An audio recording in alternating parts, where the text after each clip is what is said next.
नमस्कार। आज आपके लिए हिंदी विभाग की ओर से आप सभी का स्वागत है। आज हम सूरदास के पद आपको साथ संदर्भ प्रारंभ कर रहे हैं। सूरदास के पद में आपको 3 भाग में आकर है।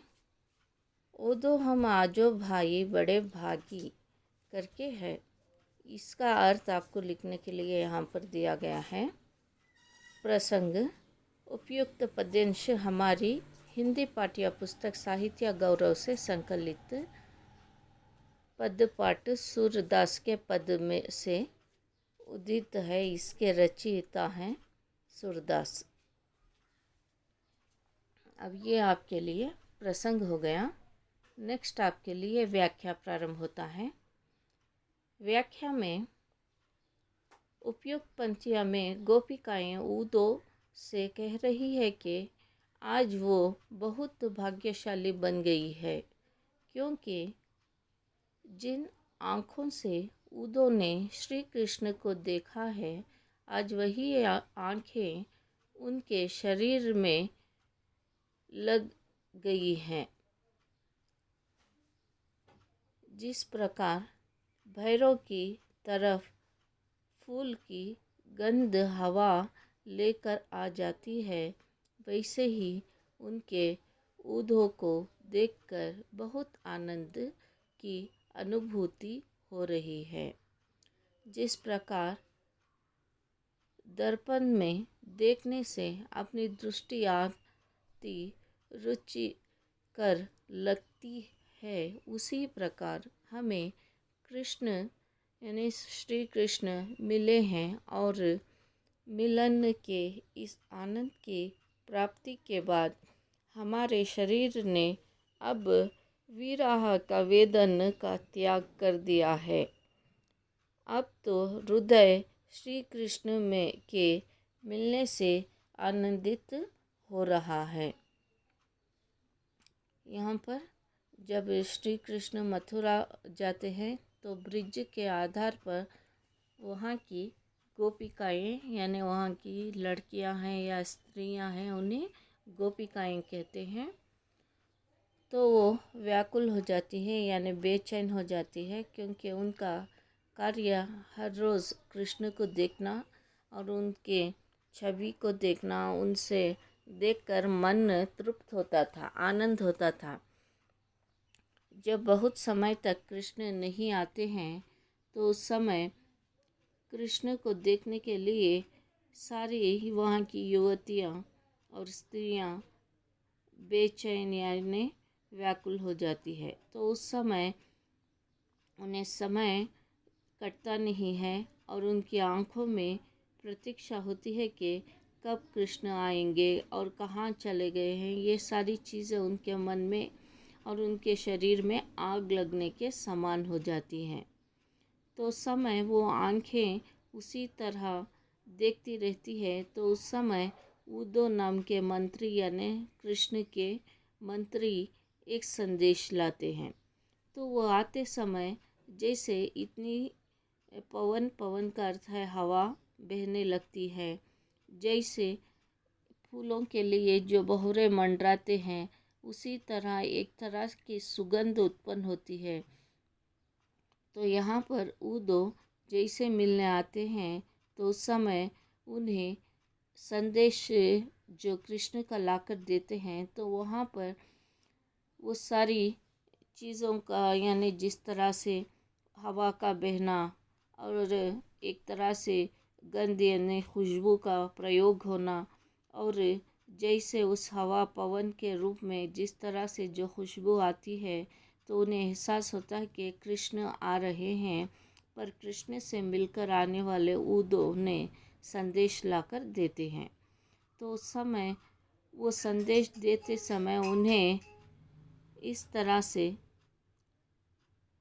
संतोष मिलता है कि जिस तरह से उन्होंने श्री कृष्ण के दर्शन कर लिए, क्योंकि उदो ने श्री कृष्ण से मिलकर आने के अनुसार उनको बहुत संतोष होता है। और वो जैसे अपने आप को दर्पण यानी आईने में देखती है और वो सोचती है कहीं मेरी ही दृष्टि मुझे कहीं ना लग जाए, क्योंकि जो आँखों ने कृष्ण को देखकर आकर है, उन व्यक्ति को देखने के बाद ये जैसे दर्पण को देखती है, वो अपने आप में सोचती है कहीं ये दृष्टि मुझे और मेरे कृष्ण को ना लग जाए।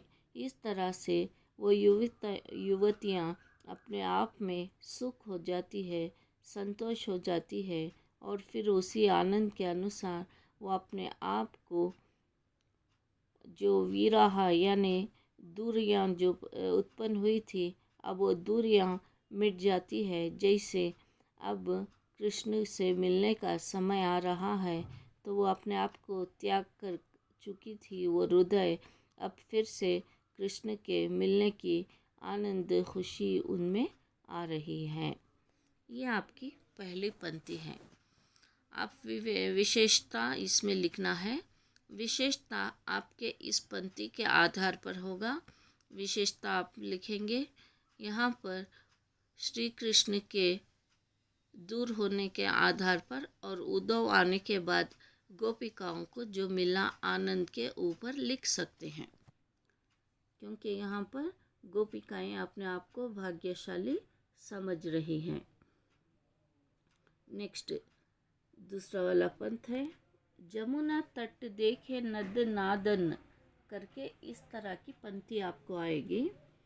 तो आते समय प्रसंग जैसे आपको पुस्तक का नाम, कविता का नाम और कवि का नाम लिखना है। व्याख्या जैसे उपयुक्त पंक्तियाँ में कवि ने जमुना तट पर खड़े श्री कृष्ण और गोपिकाओं का वर्णन किया है। श्री कृष्ण जमुना के तट पर खड़े हैं।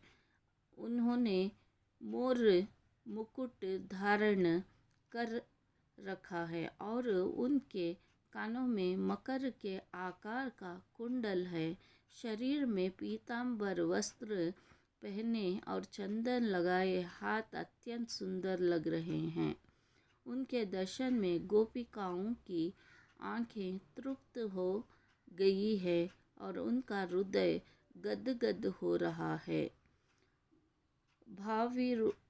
यानी भाव विभोर होने के कारण उनकी वाणी भी नहीं निकल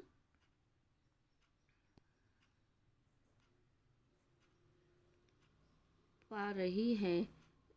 सब सुंदरियां श्री कृष्ण के प्रेम में डूब गई हैं। कमल जैसे नैनों वाले श्री कृष्ण तट पर खड़े हैं, लेकिन उनके मिलने के लिए ब्रिज की स्त्रियां संकोच कर रही है। श्री कृष्ण अत्यात्मी हैं और सबके हृदय का हाल समझते हैं। श्री कृष्ण वस्त्रपूर करने के लिए आगे बढ़ते हैं।